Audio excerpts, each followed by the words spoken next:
Just a robot. Okay, now listen up. You want to get rich and famous off of YouTube? Well, Daddy Jar is here to tell you how to do it. Okay, I'm not going to do that voice throughout the video. It's not funny in any way whatsoever, and I don't even know why I did it. Now, I've seen a couple videos about how to get popular on YouTube, and let me tell you, almost all of them are complete crap. They give you the most bare-bone advice ever, like upload at least once a week, have a decent thumbnail, make your videos 10 minutes long or longer, and my personal favorite, advertise your YouTube with your other social media accounts. Now, this advice isn't bad by any means, it's just so basic and most people already know about it. So I decided to make this video. I'm going to give you advice you probably haven't heard of before, in hopes it will help you out on your YouTube journey. So the first step to become popular on YouTube and make a living off of it is, be honest with yourself. You want to be rich and famous. Guess what? So does everybody else. You want to have money so you don't worry about going homeless. You want to buy fancy things, you want to drive nice cars and wear a Rolex. The only people who don't want to be rich and famous are the Amish. And I highly doubt they're going to ever see this video. Now I want to make this clear. I'm not saying you shouldn't make the content you want to make. Pick a few different types of content you want to make, and whatever one does the best, stick with it.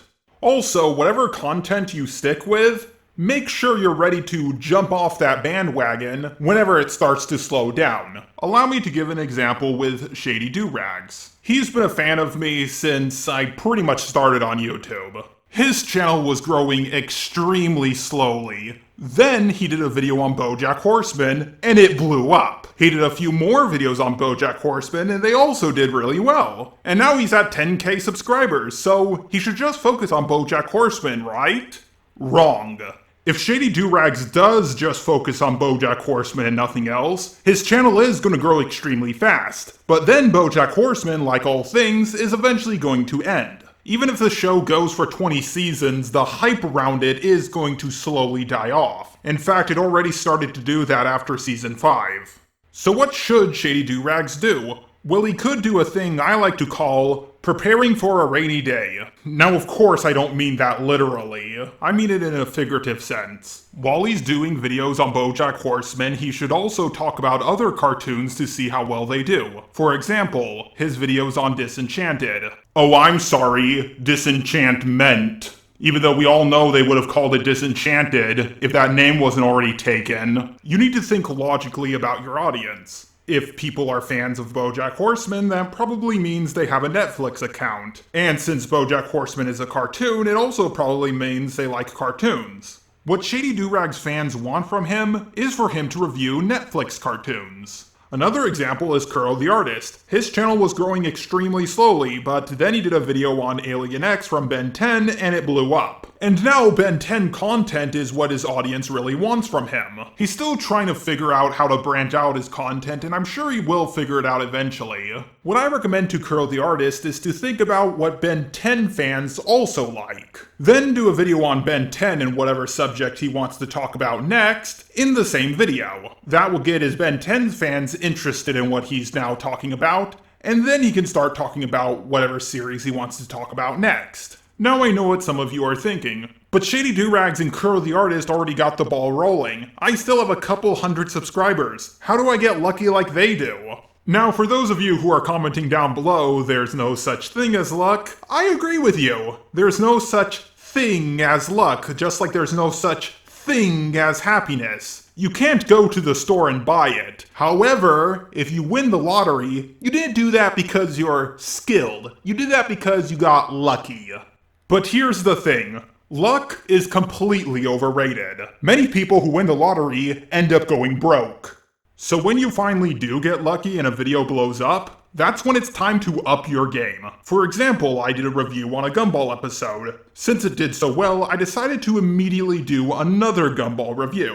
That video also did well, but I knew I couldn't keep doing Gumball reviews because my subscribers that I already had would eventually think I was selling out and leave me. You gotta learn how to balance things. After that, I realized my political videos really weren't doing so well, plus I was really bored of them, so I thought it was time to change up my content. So if you're about to start up a YouTube channel, or you already have a YouTube channel that only gained a few subs in a year, here's the advice I can give you. If you had a channel for over a year and you only gained like 400 subs, just give up on it. If it hasn't grown yet, it's probably not going to grow in a while. So it's time to start fresh. Observe what you have learned through having a YouTube channel, and then before you upload your first video on a new channel, make sure to make 5 videos. Take your time on them and make them as good as you can. Audio quality is the most important part. If you don't have a microphone to record, make sure to use your phone to record, because your computer mic sounds absolutely terrible.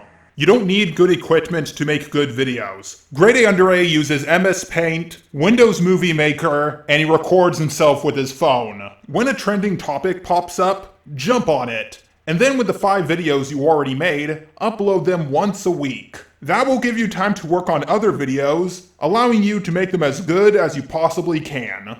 An example of a trending topic is, well, Spetchy. Almost every single video that was done on her did extremely well, including the ones I did. Now granted, I was one of the very first people to jump on the Spetchy bandwagon, but I still jumped on it nonetheless. I know I'm gonna get a few comments calling me a sellout, but hey, every YouTuber does this. At least I'm being honest about it and sharing my knowledge with you guys. Other YouTubers will not tell you about all of this stuff because, well, they want to keep a good image of themselves, and they constantly lie, even to themselves, that they got as far as they did because of hard work, their personality, and charisma.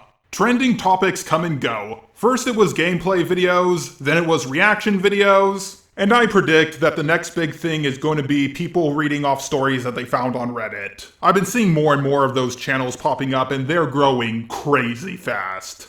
But remember this, once people catch on to the trending topic, the market becomes completely oversaturated. I'm so sick of people saying, I'm gonna do what PewDiePie did. He got popular off of gameplay videos, so I should get just as popular by doing exactly what he did. Well, just so you guys know, the gameplay market is completely oversaturated, and the chances of you breaking into that and getting noticed is pretty much 0. In fact, PewDiePie now rarely does a gameplay video. He mostly just talks about Dr. Phil and other stuff like that. But why should you guys listen to me? According to Social Blade, I'm not even in the top 100,000 most subscribed YouTube channels. And while that is true, that's out of tens of millions of different YouTube channels. I'm in the top 1%, baby. I had an old channel that got tens of thousands of subscribers. I lost it and pretty much had to start from scratch.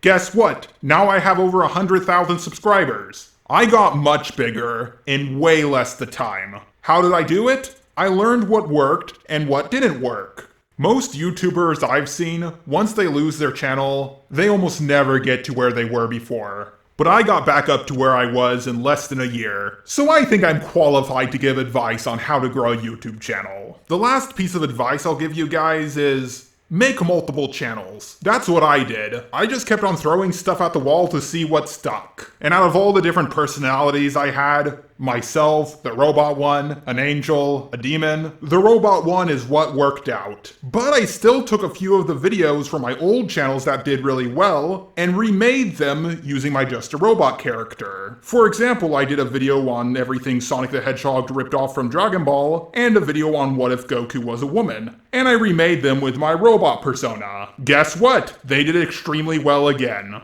If you guys are wondering about the financial side of YouTube and how much money YouTubers make, well, as I said earlier, I'm in the top 1%. I also have a job outside of YouTube where I'm a security bot. I still make more at my actual job than I do on YouTube. Not too much more, but it's enough of a difference for me not to quit my job. However, it does make me a lot more financially stable, and I'm not constantly afraid about losing my job because I still have some money coming in.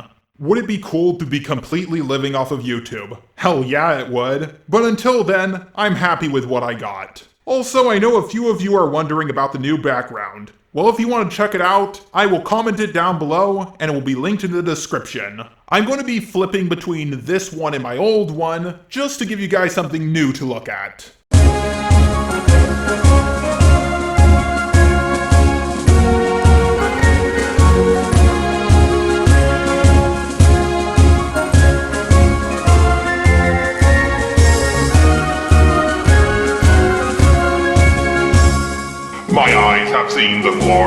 of the cleansing of YouTube, debunking SJWs and feminazis too. We criticize reactionists in hopes they get the boot, just to roll on marches on